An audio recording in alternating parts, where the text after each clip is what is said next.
parce que la chaise, elle part en arrière. C'est pour ça. Et qu'en plus, je ne peux pas reculer parce que sinon, voilà. Alors, on va essayer comme ça, Hein? Vous avez raison.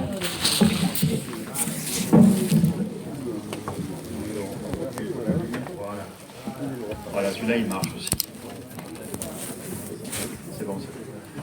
Voilà, oui, donc ce que je vous propose, c'est de regarder la mission dans l'histoire de l'Église. Ça a pris des formes différentes au cours des siècles, et on peut repérer ces différentes formes, on peut voir un peu, et puis ça peut nous aider aussi à voir, nous, où on en est aujourd'hui, et quelles sont les formes que peut prendre aujourd'hui la mission de l'Église. Mais quand on parle de mission, vous voyez, ça a pris, si on regarde un peu toute l'histoire de l'Église, un peu comme on nous le demandait avant-hier, de regarder un peu la mémoire, comment ça s'est transmis.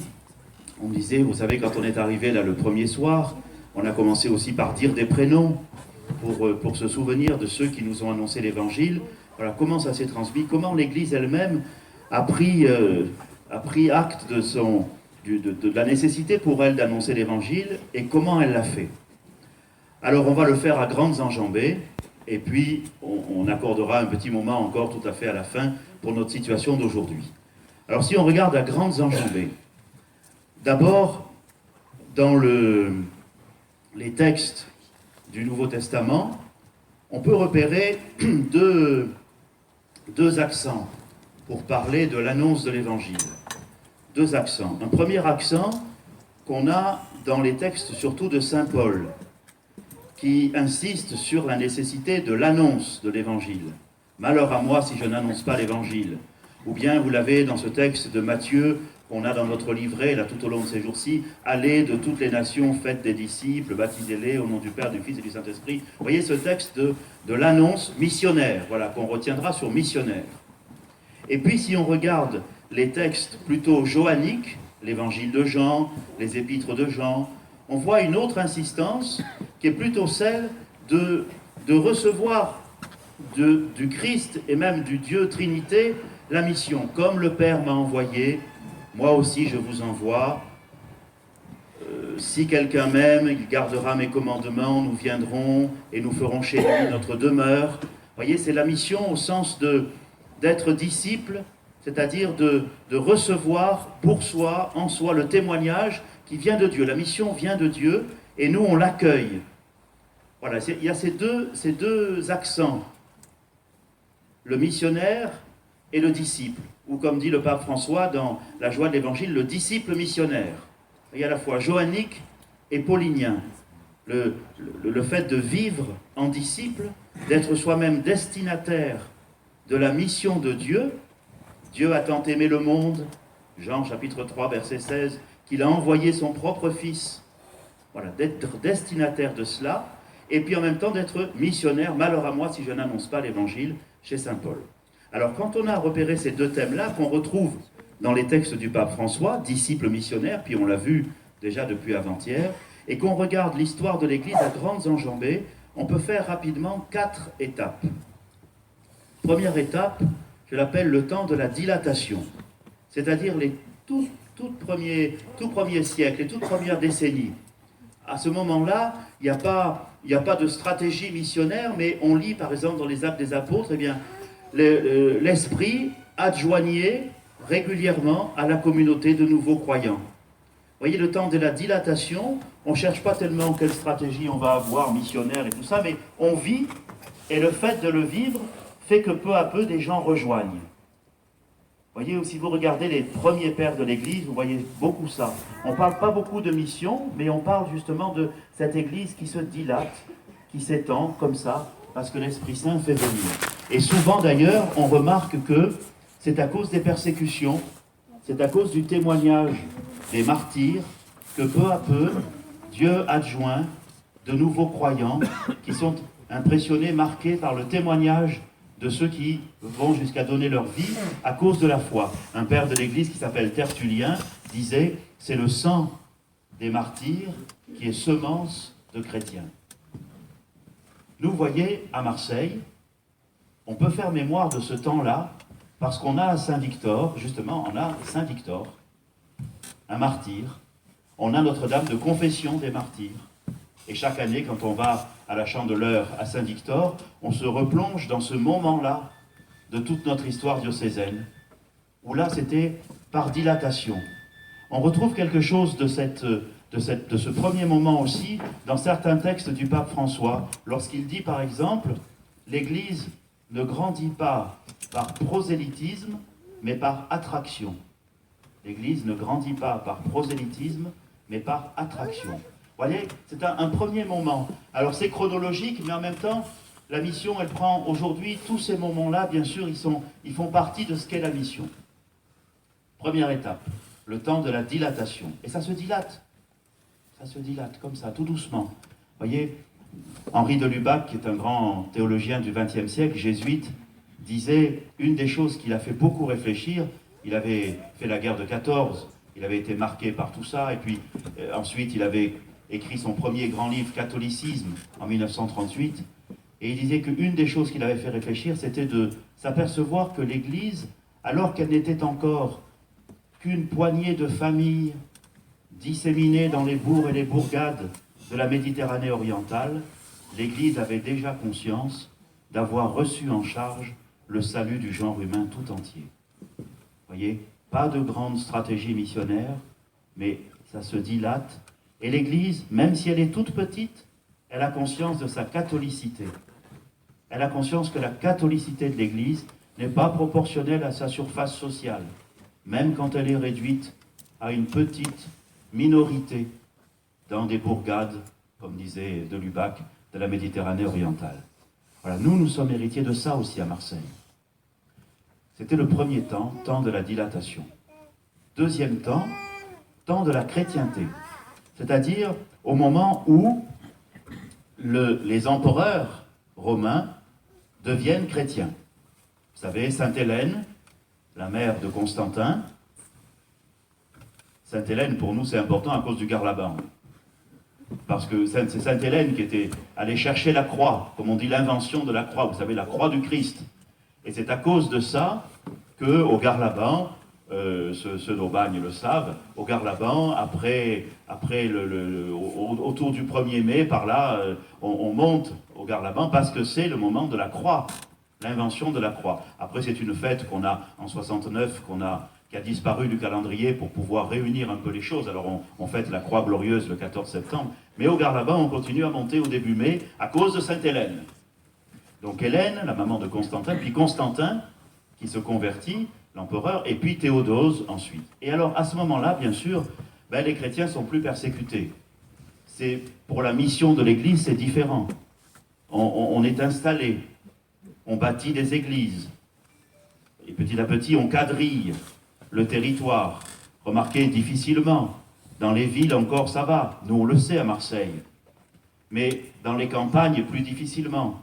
Dans les campagnes, il faudra attendre les moines.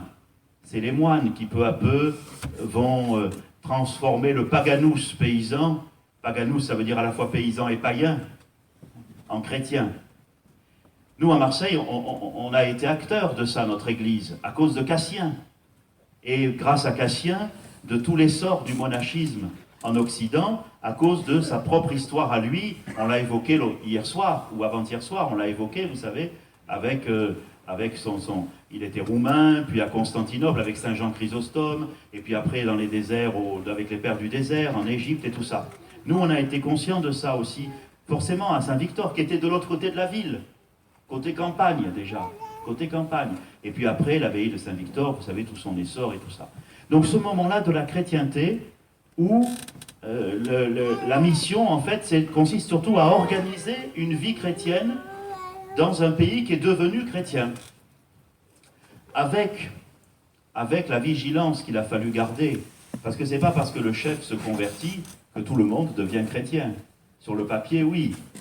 Mais un père de l'Église de l'époque, à la fin du IVe siècle, vous voyez, dès la fin du IVe siècle, il s'appelait Hilaire de Poitiers. Hilaire de Poitiers. Et il disait, il faut que nous restions vigilants, parce que ceux qui aujourd'hui nous construisent des églises peuvent aussi détruire notre foi.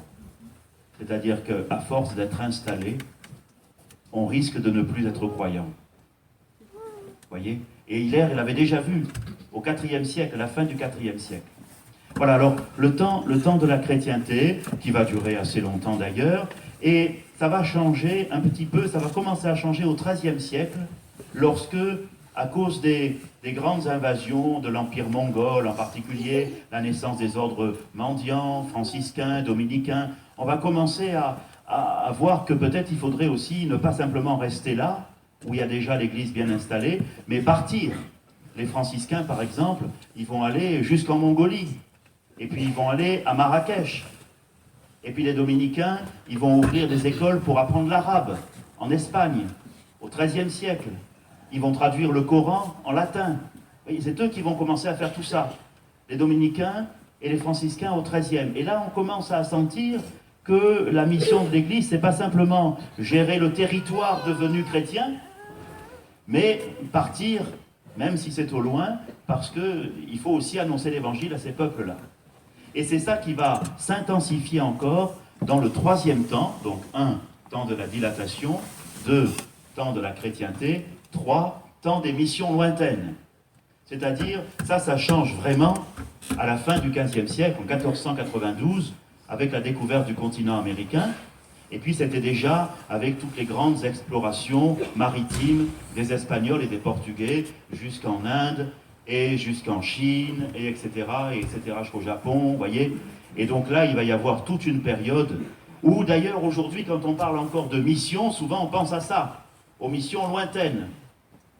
Et ça va se déployer énormément avec des tas d'ordres religieux qui vont être spécialisés dans les missions. Nous, à Marseille, ça fait partie aussi de notre histoire, parce que, comme beaucoup de missionnaires partaient en bateau, et d'ailleurs, la dernière image qu'ils avaient de la France, où ils reviendraient certainement jamais, c'était Notre-Dame de la Garde. On le voit, on le lit dans beaucoup de récits. Nous, on a été marqués par ça.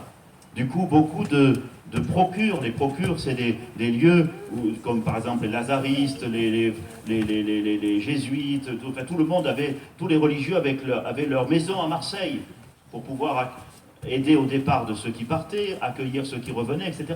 Donc nous, notre diocèse, il a été marqué par ça, par ce temps des missions lointaines. Et puis nous-mêmes aussi, avec Eugène de Mazenot et les Oblats de Marie Immaculée. Et puis voilà, on a eu beaucoup de liens comme ça. Marseille, porte de l'Orient, on a eu beaucoup de liens, nous, avec les missions au loin. Et pour nous, c'est une étape de l'histoire de l'Église qui a beaucoup marqué notre diocèse. Les missions lointaines. C'est vrai qu'à Marseille, on était bien placé pour ça. Bien placé pour ça. Et puis l'accueil aussi des autres peuples arrivant à Marseille avec le port, etc. Voilà. Mais voyez, à ce moment-là, la mission de l'Église, c'est de partir. C'est de partir, d'annoncer l'Évangile à tous les peuples qui ne le connaissent pas encore. Et là, que de choses il y a eu. Que de choses. Avec les jésuites, Matteo Ricci, en Inde, en Chine, Albert de Nobili, en Inde, et puis plein d'autres encore, voyez. Et puis nous, on a la mémoire de la Vigerie, passé à Notre-Dame de la Garde, avec les Pères Blancs. Voilà. Donc on a tout ça aussi. La mission, à ce moment-là, la mission, c'était partir au loin, et il y avait des organismes spécialistes de la mission dans l'Église. Des congrégations religieuses, masculines et féminines, voilà, pour partir. Ça a beaucoup marqué du XVe, XVIe, XVIIe siècle. Le quatrième temps de la dilatation, temps de la chrétienté, temps des missions lointaines, le quatrième temps, on peut l'appeler le temps du renouveau apostolique. C'est-à-dire ce moment où on a commencé à se rendre compte que, bien sûr, il fallait partir au loin annoncer l'Évangile, mais aussi qu'il fallait aussi l'annoncer sur place. Qu'il y avait un certain nombre de personnes sur place qui étaient éloignées de l'Évangile. Et que la mission, ça a commencé aussi ici. Nous, à Marseille, ça a commencé dès la Révolution française. Pensez, on l'a vu avant-hier, il y avait un jeune comme Jean-Joseph Allemand, c'est-à-dire annoncer l'Évangile justement après la Révolution. Là, voilà, et puis aux jeunes, et puis Timon David. Un peu plus tard, on a vu les initiatives, on a rappelé aussi l'abbé Fouque.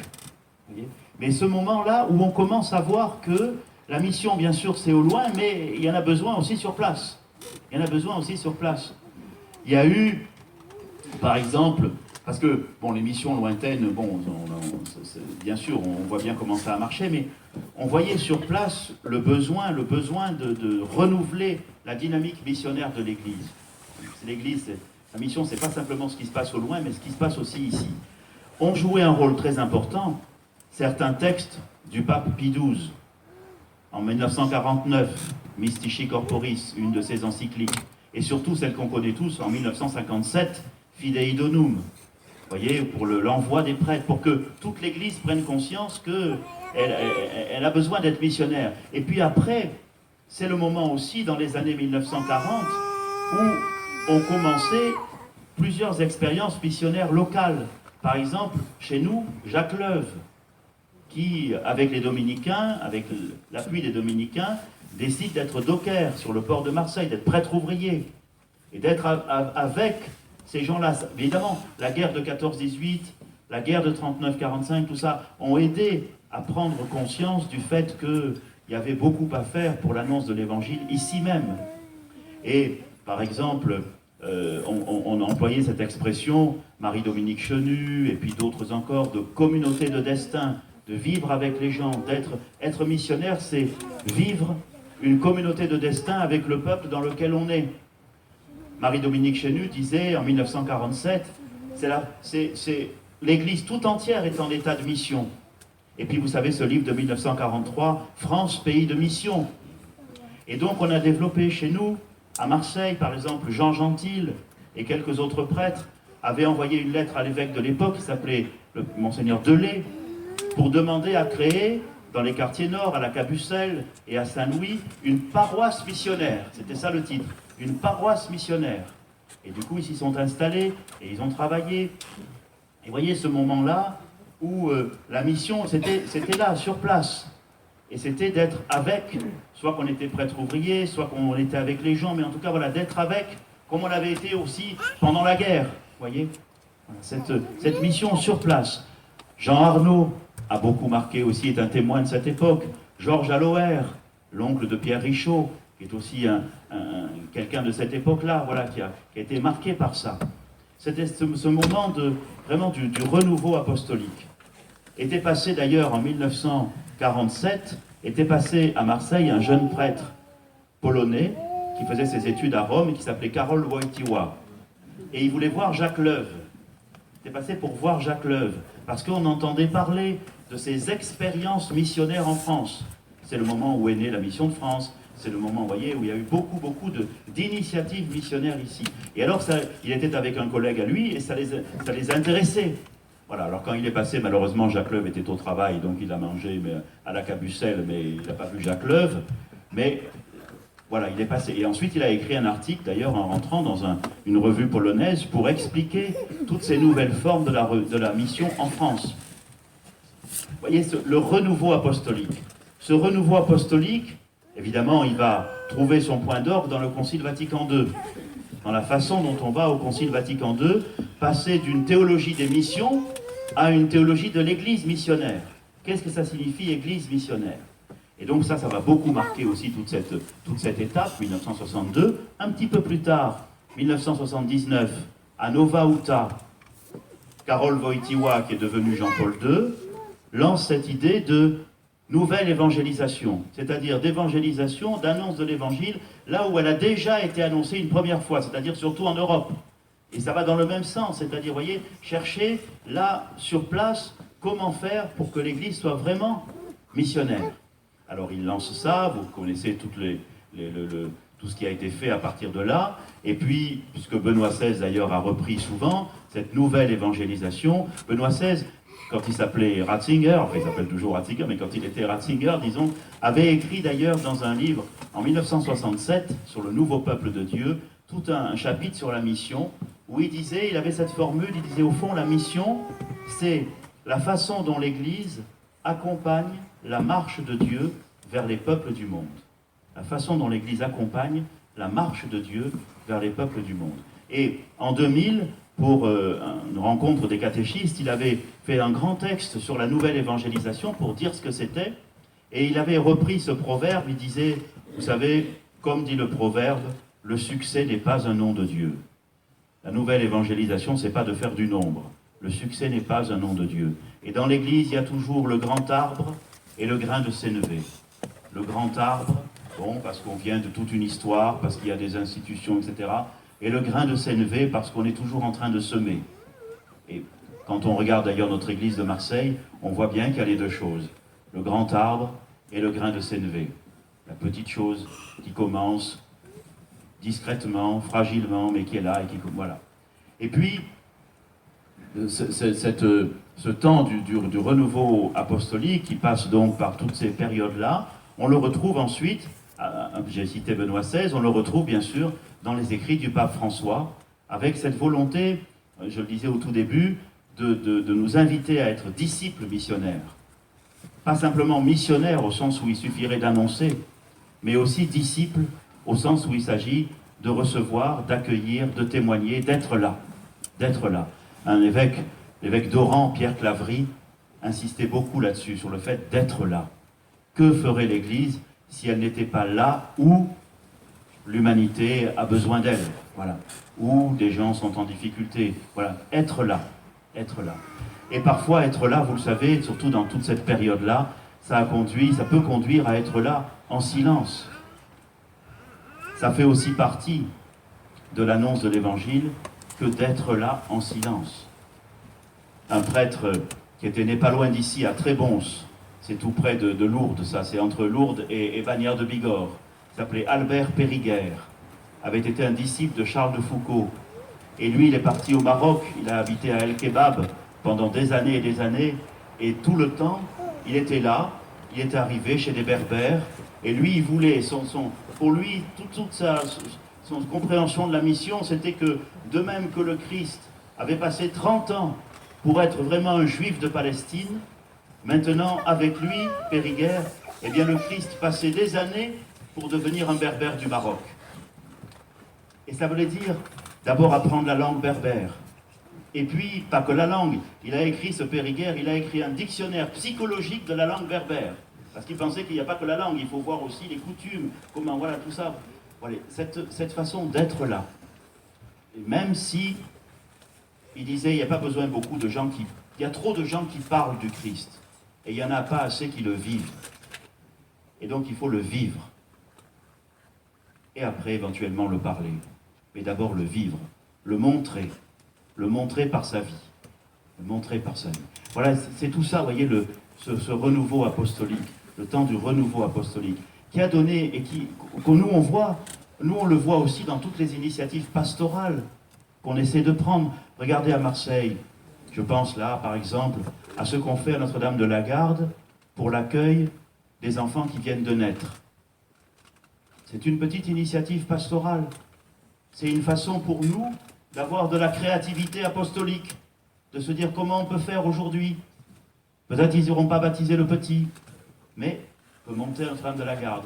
Voyez par exemple ce qu'on fait à la Maison Bernadette, dans une des cités, là-bas vers les Lauriers.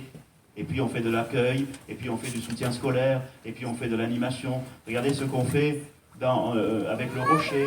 Et puis on pourrait prendre plein d'exemples de cette créativité pastorale qui est dans ce temps, voyez, du renouveau apostolique. Et quand on regarde avant nous, eh ben nos prédécesseurs aussi, ils ont fait la même chose.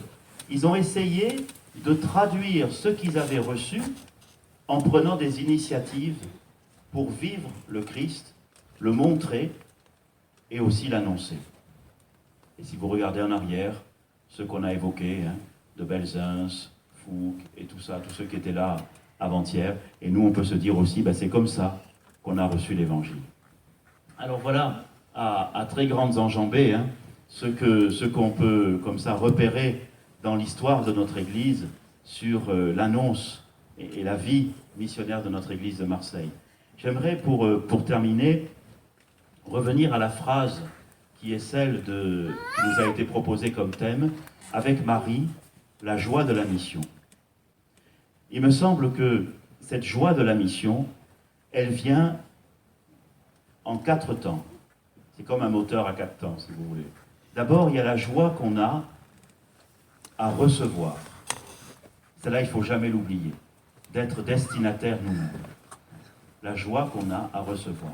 heureuse celle qui a cru à la parole qui lui a été dite de la part de l'ange. La joie de la mission, c'est d'abord la joie à recevoir. Qui suis-je, moi, pour que la parole du Seigneur soit venue jusqu'à moi? Qui suis-je? Combien je rends grâce au Seigneur que sa parole, par le témoignage de tel ou tel, dont on a évoqué les prénoms avant-hier soir, soit venue jusqu'à moi. Comme dit Élisabeth, comment ai-je ce bonheur que la mère de mon Seigneur vienne jusqu'à moi? La joie de la mission, le premier temps, c'est de recevoir. Et nous, si on peut, là, tout au long de ce pèlerinage, d'abord rendre grâce. La joie de la mission, c'est ça, premièrement. Deuxièmement, la joie de la mission, c'est de vivre ce qu'on a reçu, de le vivre profondément, c'est-à-dire que ça change aussi notre vie. Et c'est ça aussi la joie de la mission, c'est que ça change notre vie. C'est une conversion. C'est pas quelque chose qu'on a reçu comme ça et qui reste extérieur. C'est quelque chose qu'on a reçu, qui nous a déjà mis en joie, mais qui pénètre tout doucement dans notre vie, même avec ses exigences. Comme disait Christian de Chergé, au début on dit oui comme ça, en gros, avec plein de joie. Et puis après, on voit qu'il faut dire oui dans le détail. Et parfois c'est moins facile. Mais c'est ça la joie de la mission. C'est de vivre, de vivre, de vivre, en faisant, en vivant ce que le Christ nous demande. Faites tout ce qu'il vous dira. Faites tout ce qu'il vous dira. Que tout se passe pour moi selon ta parole. Toute une vie. Le troisième temps, dans la joie de la mission, c'est de confier ce qu'on a reçu. De le confier à d'autres. D'abord parce que c'est un bonheur débordant. Et que parfois, même si on doit rester silencieux, on le confie par notre témoignage. On le confie à d'autres. Et d'ailleurs, quand on le confie, ça veut dire qu'une fois qu'on l'a confié, ça ne dépend pas de nous, la forme que ça prendra chez celui à qui on l'a confié. C'est important pour les parents de se dire que s'ils confient l'Évangile à leurs enfants, peut-être que les fruits que l'Évangile donnera en eux, les parents ne le comprendront pas, ou ne le verront pas, ou ne le discerneront pas avec leurs critères à eux. Si vous l'avez confié, n'utilisez pas votre règle à vous pour le vérifier. Vous l'avez confié, vous l'avez confié. Mais le confier, ça fait partie de la joie aussi de la mission. Avec Marie, la joie de la mission. Et puis le quatrième temps, c'est que, en le confiant, on le reçoit encore. C'est-à-dire que dans l'acte même par lequel on le donne, on en porte témoignage, on reçoit encore. Parfois, par celui à qui on le confie, on reçoit encore quelque chose de ce qu'on avait, nous, déjà reçu, mais qui grandit en nous. On le comprend encore mieux, voyez, ça nous habite encore plus. La joie de la mission, elle ne s'arrête pas parce qu'on l'a confiée. Elle ne s'arrête pas d'ailleurs, parce qu'à ce moment-là, on le reçoit encore, et on recommence, et on le vit, et on le confie, et on le reçoit, et on le reçoit, et on le vit, et on le confie, et on le reçoit, etc. Vous voyez, la joie de la mission, elle grandit. Marie, elle l'a reçue, bienheureuse, celle qui a cru. Elle l'a vécue. Elle l'a confié. Faites tout ce qu'il vous dira. Et elle a de nouveau reçu. Femme, voici ton fils. Et ça recommence avec l'Église. Mère de l'Église, voyez, femme, voici ton fils. Et ça recommence. Et nous, c'est pareil. Et nous, c'est pareil. Un jésuite que le pape François cite souvent, un jésuite français, s'appelle Michel de Certeau. C'est un jésuite qui est mort maintenant, mais encore une fois, le pape François le cite souvent, avait écrit dans la revue Christus, en 1963, un article qui s'appelait « La conversion du missionnaire ». C'est un article long, qui fait une centaine de pages, mais qui dit les choses très, très simplement finalement. Il dit ce qu'on vient de se dire, c'est-à-dire, il raconte, voilà, au début, le missionnaire s'en va avec dans son sac à dos sa Bible pour aller annoncer l'évangile à des gens qui ne la connaissent pas, et il est sûr qu'il va pouvoir faire du bien, parce que justement, lui, il a dans son sac à dos sa Bible, et que c'est ça qu'il faut, et c'est qu'il va leur dire. Alors il arrive chez eux, et puis là, il voit qu'il ne comprend rien, parce qu'il parle une langue qu'il n'a pas apprise. Alors il a sa Bible, mais elle est écrite dans sa langue, et là, il ne comprend rien. Alors du coup, dit Michel de Certeau, ben, il faut qu'il passe du temps à apprendre la langue, à apprendre les coutumes, et ça y prend du temps, ça y prend du temps. Et puis, dit Michel de Certeau, petit à petit, quand ils commencent à parler leur langue, à bien repérer comment ils vivent, et tout ça, quand il est avec eux, quand il devient l'un d'eux, petit à petit, ils voient qu'ils vivent déjà des choses qu'ils pensaient leur annoncer. Que lui était venu croyant qu'ils n'en vivaient rien, et qu'en fait, ils en vivaient déjà. Que d'une certaine façon, comme on le dit ces jours-ci dans les textes qu'on lit, le Christ l'avait déjà précédé. Il était déjà présent. J'aimais beaucoup, vous savez, quand Jean-Paul II arrivait et qu'il commençait par embrasser la terre du pays.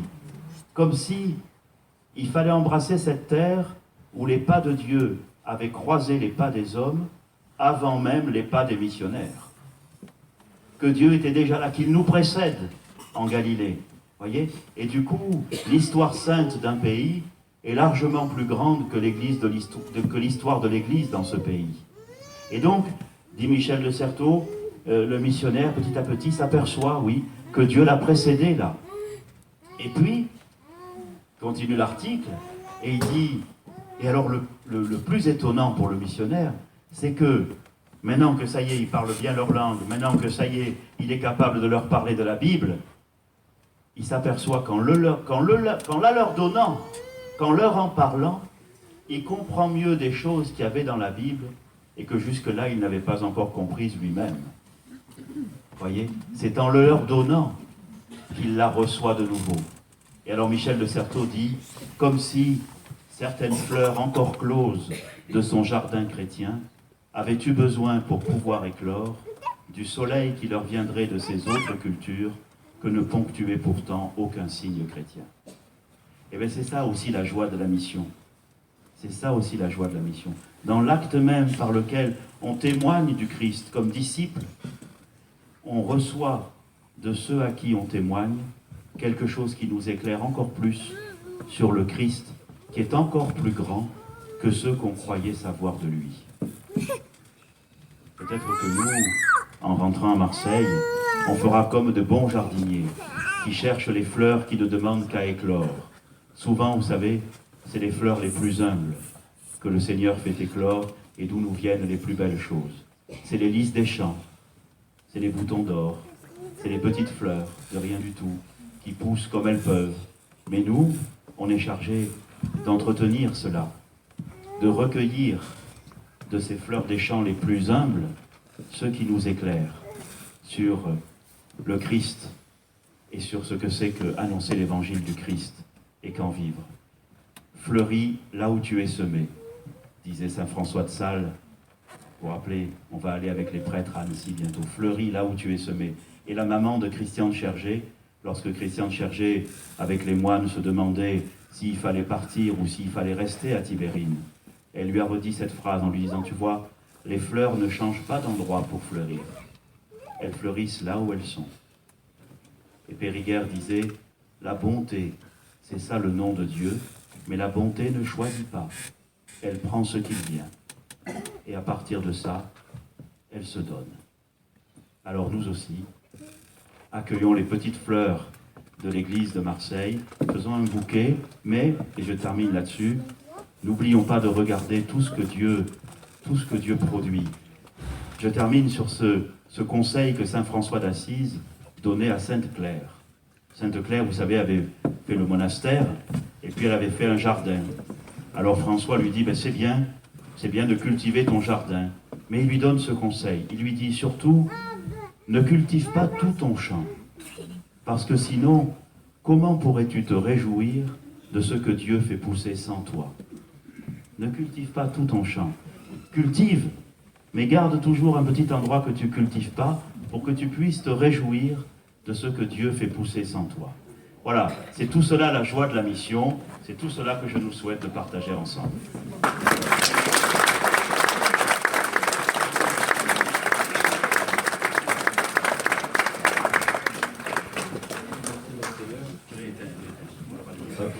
Merci Monseigneur. Donc, premièrement, louange eucharistique ce soir, c'est Sainte Bernadette côté grotte. La procession. Sainte Bernadette côté grotte, louange eucharistique à 17h.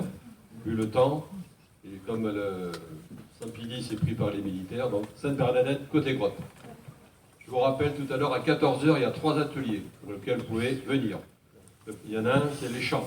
Florence Leporce a fait une petite feuille de chant, et où elle fondera le répertoire, mais elle a essayé de vous faire chanter. Il y en a un autre, ça correspond à ce que l'on vient d'entendre, c'est comment, en tant que parents, grands-parents, on peut transmettre la foi à nos enfants, aux petits-enfants. Et c'est vrai aussi pour nous, dans beaucoup de familles chrétiennes, les gens me disaient, nos petits-enfants ne sont pas baptisés. Donc, et le troisième, Eva est là. Eva fera un jeu de rôle, elle peut le dire en 2 mots.